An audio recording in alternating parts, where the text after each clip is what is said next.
forget, frankly, before the SEC got involved in the crypto markets, XRP was the second most valuable digital asset, ahead of ETH. And then the SEC got involved and said, hey, we think ETH is probably okay, and ETH went up. And then they sued Ripple, and XRP went down. This is not how our government is supposed to work. We're supposed to have a level playing field and have equal opportunity. We shouldn't have our government picking winners and losers in this regard. We think in the long run we'll prevail, and that'll sort itself out. But for now, it's frustrating for the community, and I like the way you characterized it, for the XRP family. And so as we heard there from Brad Garlinghouse, XRP was number 2 back in 2017 until the SEC got involved, right? I mean, the lawsuit has been going on for years and has been detrimental to the price of XRP. And so I do see that changing here very soon, right? We just got news that Gary Gensler is going to be leaving the SEC.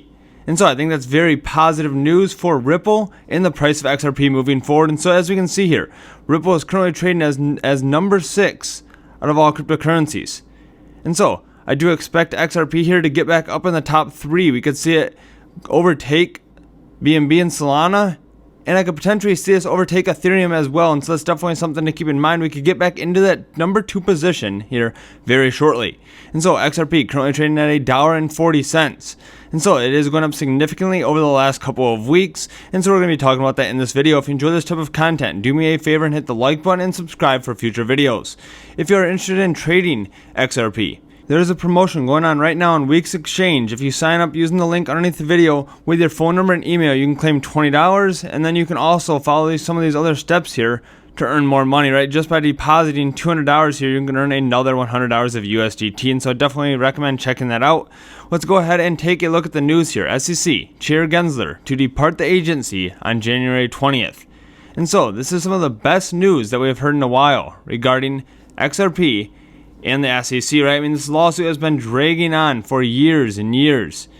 It feels like it was never going to end, and so I do see that coming to an end here when we see Gary Gensler stepping down on January 20th, 2025. And so the replacement for this is going to be very pro-crypto. The Trump administration has told us that. And so let's go ahead and take a look at this here. I mentioned just on November 12th here, the XRP has finally broken out, right? This is the move that we have all been waiting for, right around 67 cents. And so today, now we're up over 2x on that position.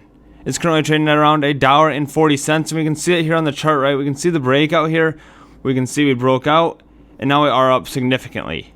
And so that was a great opportunity there. I was seeing a lot of people hesitant to purchase. However, now I did go ahead and open up a long position there on Margex Exchange, and I am up significantly.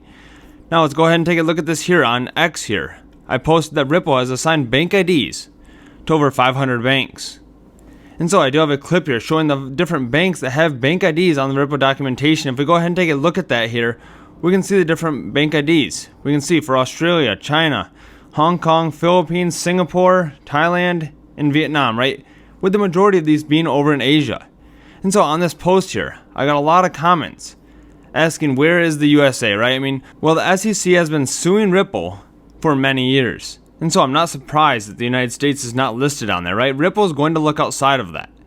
They want to find countries that want to implement their technology, that are going to be open to innovation. And that is Asia, right? Asia has some of the largest banks in the world. If we go ahead and take a look at that here, we can see the world's 100 largest banks in 2024. And so we can see here the largest banks, 1 through 4, all belong to China.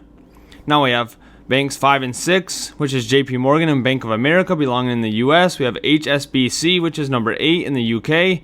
However, Asia accounts for the majority of the largest banks in the world here. We can see over in Europe, there's 35 of the top 100 banks in Europe. The US here has 17.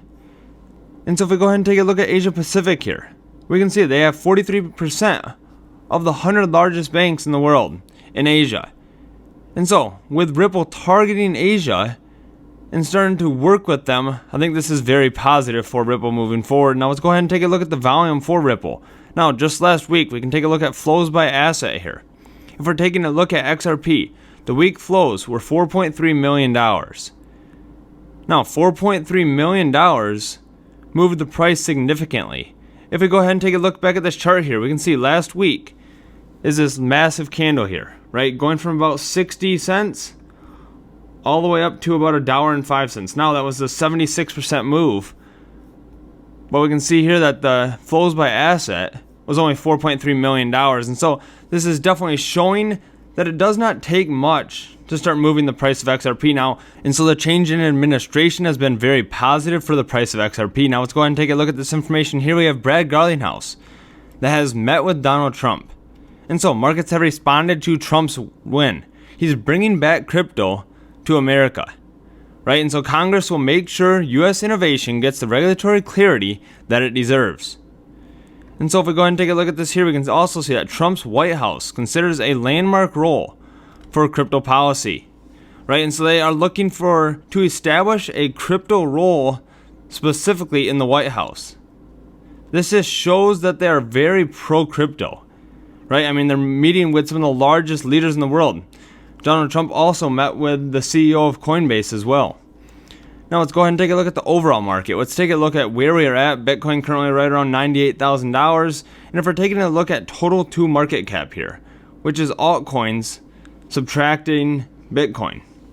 And so we can see we had this very bullish breakout, right? Same cup and handle pattern here. We ended up breaking out. And I am waiting for a break above this $1.3 trillion mark. Once we do break above that here, I think we're going to start seeing a lot of inflows into altcoins. There's also another chart here I'd like to take a look at.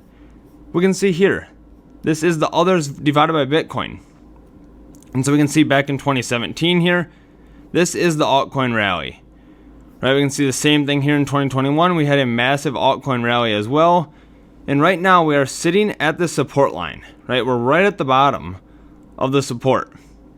And so we're going to have a massive run here. Now I've been in cryptocurrency since 2017, and I can tell you that the cycle in 2017 was very similar to the cycle in 2021.